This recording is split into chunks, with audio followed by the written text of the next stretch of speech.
Everyone has one wish, a wish that can change your whole life as long as you live. A man in black hood sets a ganmei in between 12 persons that has a determination to make their dreams come true through a wish. The only way to have one's wish is to kill the other persons who chose by this so-called Lord, the man in black hood. He set rules to avoid suicidal and leakage of the said game. The people around them didn't know what happened or the game either. Thinking on how they survived, they used to have different strategies to hide their identities. Since the players know the rules of the death game, they make ally on others.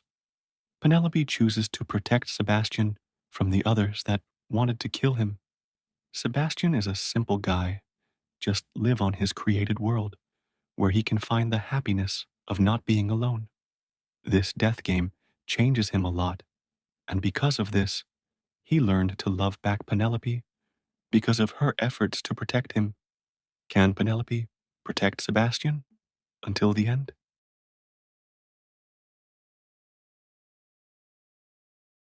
A woman was running in the middle of the rain one night. She was looking for where she could hide, but since she had nowhere to hide, the person chasing her saw her. You could see the fear on the woman's face until she fell to her feet. "Please, don't kill me," she shouted. "Did something wrong I've done with you?" She was still crying while crawling. The murderer did not speak when he suddenly stabbed her, and the woman's blood spread on the floor. The next day, it was reported that the victim was one of the most beautiful women working in a nearby salon from the crime scene. She was the 20th female victim killed in a week. "It's not really good what's going on now," said Penelope's dad while eating breakfast. "So you have to be careful," he added, while Penelope was lying on the floor due to the physical pain she suffered from her mother's beating this morning. She could not answer what her dad said. Later, she forced herself to stand up because she had to go to university to see Sebastian. After taking a bath, she first treated her wounds and bruises. She just smiled when she looked in the mirror, and her bruises couldn't see when she had applied liquid foundation on it. "It's not obvious," she said, smiling as she looked at herself in the mirror. For Penelope, Sebastian is the only reason why she is still happy, even she have more suffering, as the only daughter of the CEO of Crimson Group of Companies. At the university, the students there knew her because she was beautiful, kind, and helpful, and her professors knew her because she was a good student. In their classroom, Sebastian becomes her competitor, so she admires him even more. When she arrived in the classroom, she saw that Sebastian was being bullied again, because she saw that many things were written on the table he was using, so she approached him and greeted him. "Good morning, Based." She greeted the young man with a smile. "I made you a sandwich, do you like it?" She put down her bag and took the sandwich she made for him. "Hope you like it," she said, smiling. "Thank you, Penelope," he said, as he grabbed the sandwich. He was about to put it in the bag. "Why? Don't you want to take a bite of it?" Penelope asked. "You can still eat that. Prof isn't here yet," she said, because he felt ashamed. Based removed the wrapper and bit into it. "It's delicious." He marveled at the taste of the sandwich. Penelope was happy with Sebastian's reaction. "Okay, I'll make you some sandwiches again tomorrow," she said, and went to her seat. When she noticed that Based was no longer looking at her, she looked furiously at those who always bullied the young man.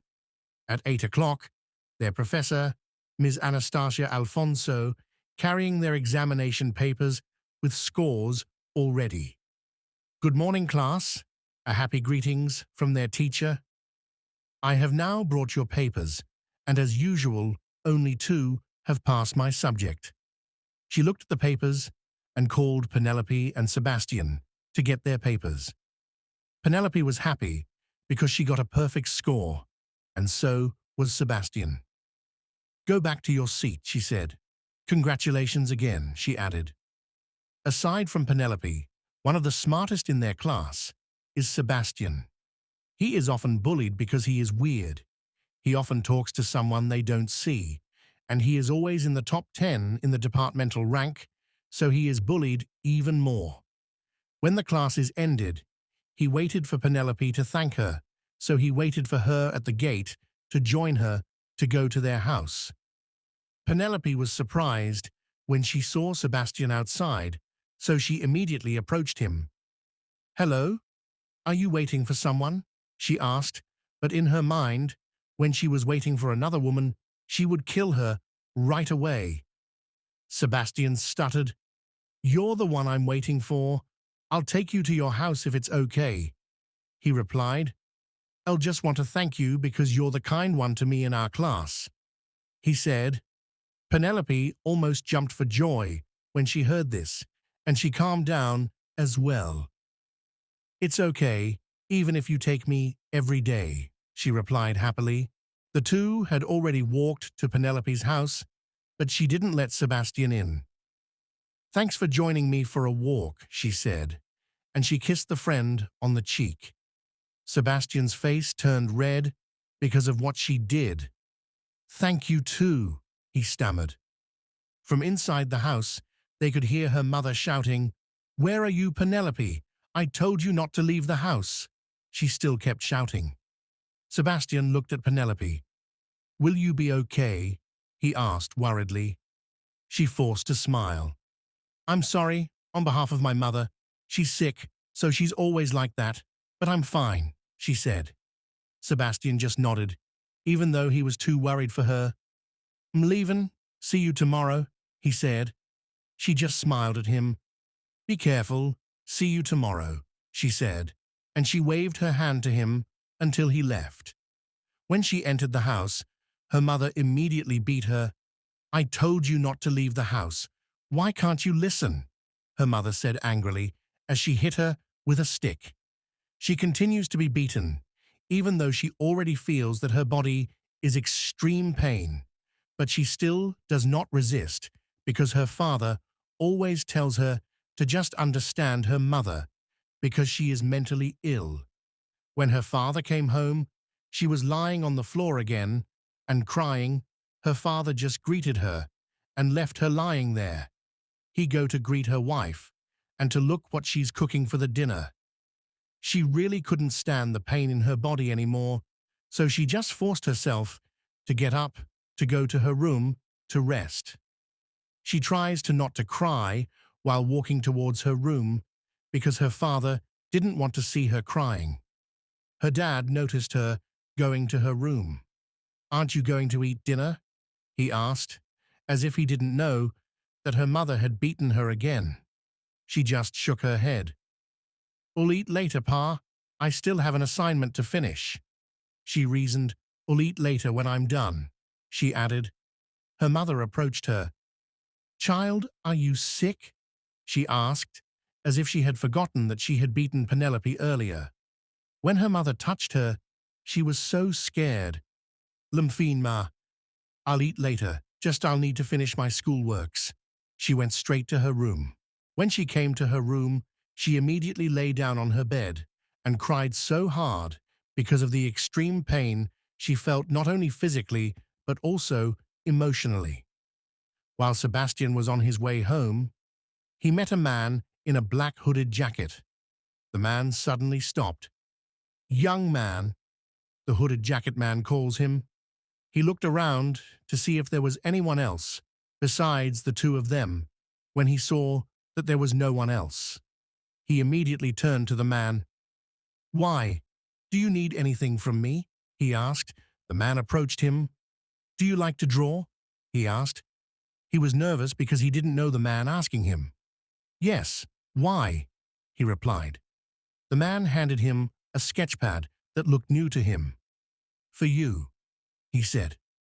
Although he was hesitant, he took what the man was offering to him. "Thank you." He turned around for a moment to get money to pay the man for the sketchpad, but when he faced it again, he was gone.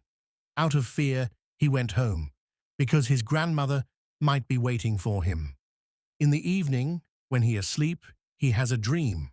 There is a beautiful place where he is standing, and around him he saw again the man in black hood sitting in the middle of them. 12 people with him standing around the man. It is like a meeting or a like of it. The man stood up. I have chosen you 12 to fulfill a wish of the winner of the game I made, he said. Not everyone was surprised by what the man said, except Sebastian. A request? He whispered to himself. I have 2 rules for this game. First, you have to have a duel with your prospect victim, even if you know your victim and you know his full name. You can't write that on the sketch pad I gave you without a fight that will take place. He said second, you can't write your own name on the sketch pad to commit suicide. If you want to quit this game, there is no way to quit this game, because Elam the one who chose you, and the remaining one, I will give him his wish. He said, only one will be alive. He asked himself, you mean we have to kill each other for a wish? Sebastian asked the man nervously. Yes, you are right there. You have to kill each other for your impossible requests, he replied. You can go back. He sat down again in the middle, and one by one, the people around disappeared. When he woke up, he saw his grandmother beside him, worried. Are you all right? She asked. He looked around, as if he is looking on something. I'm fine, Grandma, he said, as he wiped his sweat. Looks like you're having bad dreams again, said his grandmother, as she handed him a glass of water. He drank it first, then he spoke. Maybe, Grandma, he replied. Because it was Saturday, he just stayed at their house. While cleaning the house, he still could not forget his dream, as if it had really happened. He also couldn't take his eyes off the sketch pad the man had given him. Maybe Elle just did that in my imagination, he said to himself. After cleaning the house, he went back to his room to study. When he felt tired of studying, he closed his eyes and saw again the friends he had made in his imagination. As he closed his eyes, he immediately saw Nico and Silly, the friends he had made in his imagination. Nico was a white cat, while Silly was a dog with brown fur. They immediately approached Sebastian. How are you, Seb? Nico asked. Looks like you're coming here more often, he added. As he stroked Nico and Silly's fur, he thought again. Don't know, but I'm scared, he said with sadness in his eyes. Afraid of where? Silly asked as he wagged his tails. I don't know, he replied, but I feel scared on something. Neko jumped onto Sebastian's lap. We'd better to have rest, you might just be tired. He said, Sure, maybe I'm just tired, he replied. He leaned against the tree, where they were sitting, and Silly was lying next to him. In the real world, Sebastian fell asleep on his desk while studying when his grandmother saw him, so she immediately took a blanket and wrapped it around him. His grandmother feels sorry for her grandson's condition, because since his parents disappeared, he always feels that he is alone, which is why he always makes imaginary friends. His grandmother just can't tell him that his friends are not true, because her grandson might be even sadder when he finds out that Neko and Silly are not true. When he felt a back pain and numb legs, he woke up. Then he went to the kitchen to have something to eat. He cooks when he saw that only raw foods are on the fridge. When he finished cooking, he prepares the table to eat. While eating, someone sent a message to him by an unknown number. Please see me at the nearby train station. To be continued. Don't forget to follow us for more.